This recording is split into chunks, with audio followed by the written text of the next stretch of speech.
Almost 2 months after Jamal Khashoggi was murdered and dismembered in the Saudi consulate in Istanbul, the Saudi and Turkish investigations remain separate and seem to be going nowhere. Saudi Arabia is refusing to hand over the suspects it's arrested, and it hasn't given the Turkish authorities any idea of the whereabouts of the journalist's body.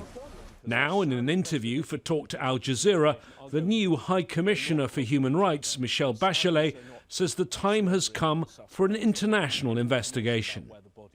Is it time for the UN to set up an investigation? I think it is time. I mean, I don't have that in my mandate. That would be the Secretary-General to do that. Well, I think they're looking at which are the best ways of doing it, but I think there should be an international inquiry, and because we cannot do criminal investigation, you need to be sure which are the mechanisms that can do that.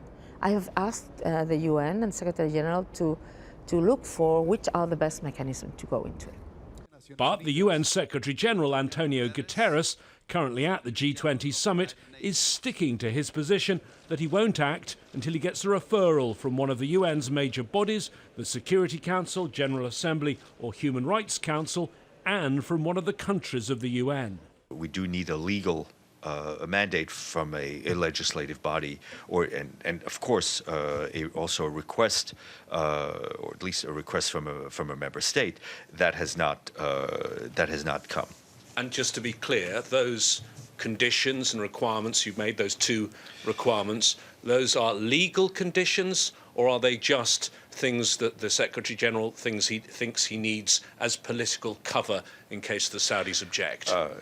Sometimes I think at the UN it's hard to separate the two. It's the Secretary-General's positions, and it remains.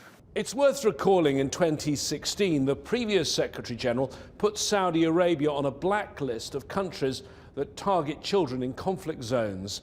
When the Saudis threatened to pull their humanitarian funding to the UN, the Secretary-General took them off the list. The UN won't confirm whether it's received any new threats from Saudi Arabia. James Bays, Al Jazeera at the United Nations.